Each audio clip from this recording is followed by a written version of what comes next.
Kavita from Government Primary School Sector 9. Today we will learn about the articles. So let's start. So students, article की two types होती हैं. First is indefinite article and second definite article. So indefinite article, in indefinite article a or an we will use a or an, and in definite articles we use the.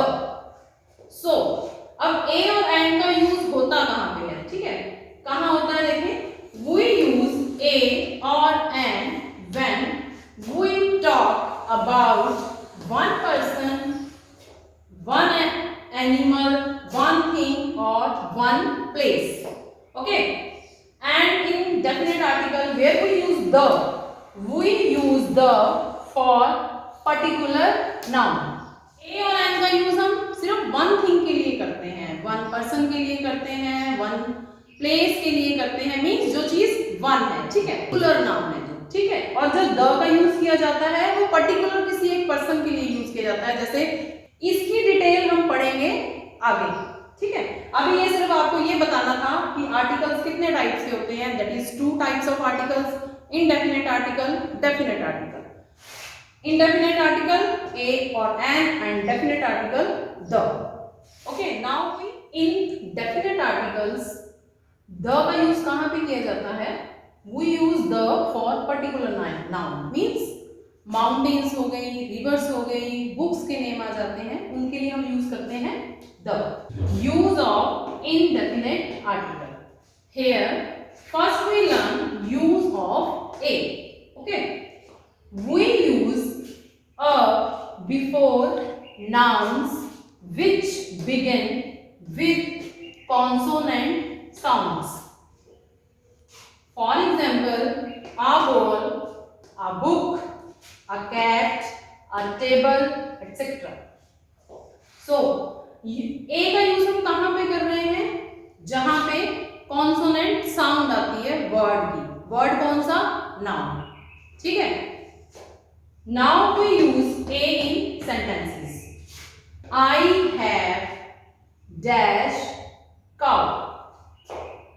So क्या आएगा इसमें, अब मेरे पास एक गाय. जैसा हमने पहले भी हमने पढ़ा है कि एक के लिए हम यूज किसका करते हैं, ए का. वो सिंगुलर हो गई, मींस एक चीज है. अब काउ इसी को अगर हम हिंदी में लिखते हैं तो बनता है, तो इसका फर्स्ट लेटर इसका सी है, और अगर हम हिंदी में इसको लिखते हैं तो वो भी हमारा स्टार्ट किससे होता है, क से.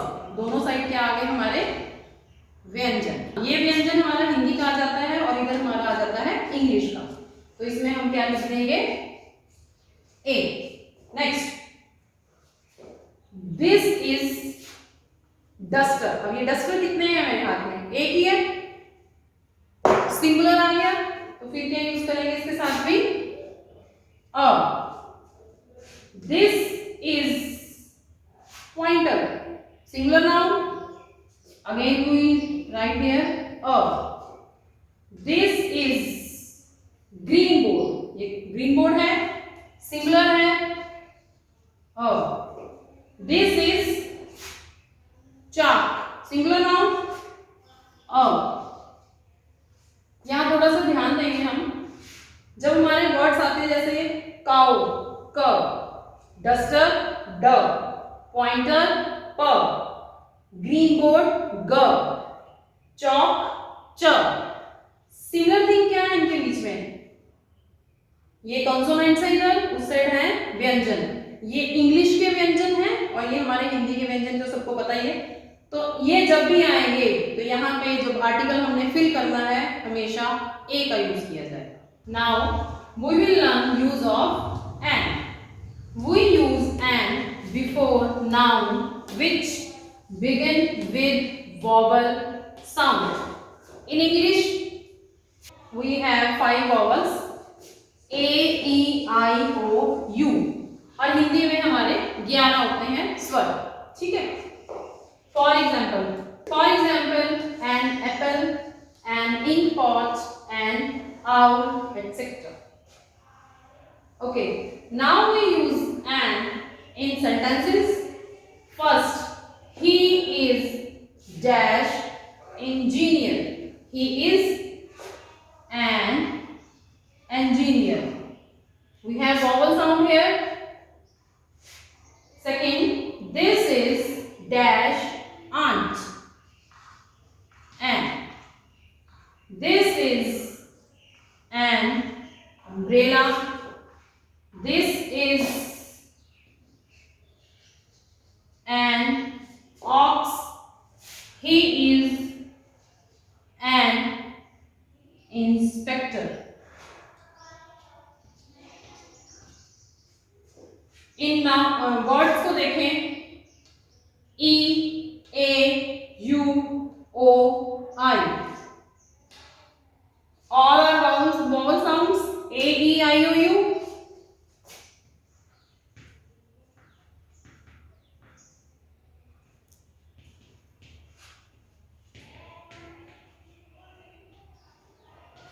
इसी चीज को अगर हम हिंदी में देखते हैं, हिंदी में जो हमारे स्वर होते हैं, ये सारे स्वर ही लिखे हैं मैंने। जो इनका बिगिनिंग लेटर है वो हिंदी में इस तरीके से लिखा जाता है।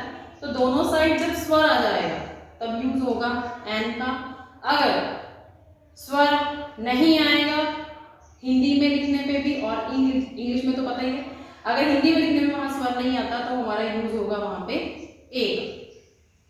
अगर आपको यूज ऑफ इंडेफिनेट आर्टिकल, जो हमने ए का यूज पहले किया था, एन का यूज यहाँ पे आपको बताया गया है, अगर इनमें से कुछ भी समझ में नहीं आता तब आप कमेंट कर सकते हैं और आपके कमेंट का आंसर हम जरूर करेंगे। Okay, now use of definite article. Definite article हमने बताया था आपको होता है the. It is used before the names of rivers, mountains, oceans, monuments, holy books and unique objects. समझ आया? तो द का यूज हम कहाँ पे करते हैं? या तो किसी रिवर का नेम आ जाए, माउंटेन का नेम आ जाए, ओशियंस का नेम आ जाए, मॉन्यूमेंट्स मतलब जो हमारे इतिहास के बारे में बताती है, ऐसी धरोहर आ जाए कोई, होली बुक्स आ जाए, या फिर यूनिक ऑब्जेक्ट्स। यूनिक ऑब्जेक्ट्स मतलब जो मतलब एक ही हो, मतलब कुछ ऐसा हो जो यूनिक है। ठीक है, यूनिक में और क्या हो सकता है? यूनिक में प्लैनेट्स भी हमारे आ जाते हैं, वो भी यूनिक ही है। फेमस बिल्डिंग्स, जहां पे किसी फेमस बिल्डिंग का नाम आएगा वहां पे हम यूज करेंगे definite article, that is the Taj Mahal. अब इसमें एक चीज और ध्यान रखने वाली है कि जब भी हम किसी फेमस बिल्डिंग का जिक्र करते हैं, माउंटेन का नाम लेते हैं, तो उनका जो फर्स्ट अल्फाबेट रहता है वो कैपिटल होता है हमारा। ठीक है, the Taj Mahal, the red fort. Next, mountains, the Himalayas, the Alps. Rivers, the Ganga, the Yamuna. Holy books, the Gita, the Bible. ठीक है, अब इन जो हमने ये एग्जाम्पल्स दिए हैं, अब इनको हम यूज करेंगे सेंटेंसेस में, क्योंकि हमारे जो आर्टिकल आते हैं हमें क्लासेस में, एग्जाम में जो भी आता है करने के लिए, वो हमें मोस्टली सेंटेंस में आता है, तो अब हम करेंगे इनके सेंटेंस। स्टूडेंट्स, अब हम करते हैं इनके सेंटेंसेस।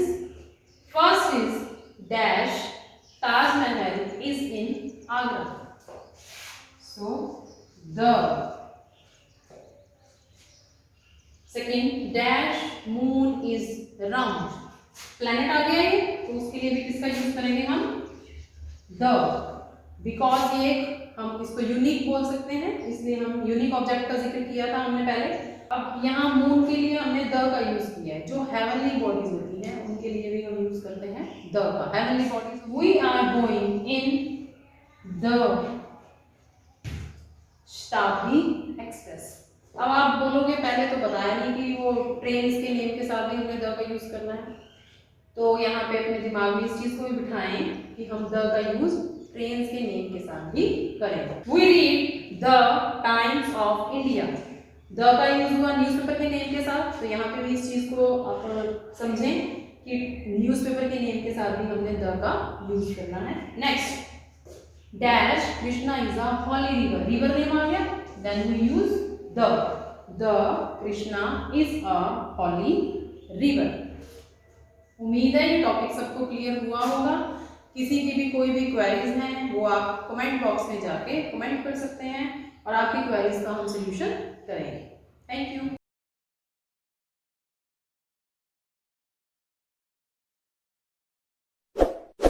इस वीडियो को लाइक करें, हमारे चैनल को सब्सक्राइब कर बेल आइकन जरूर प्रेस करें।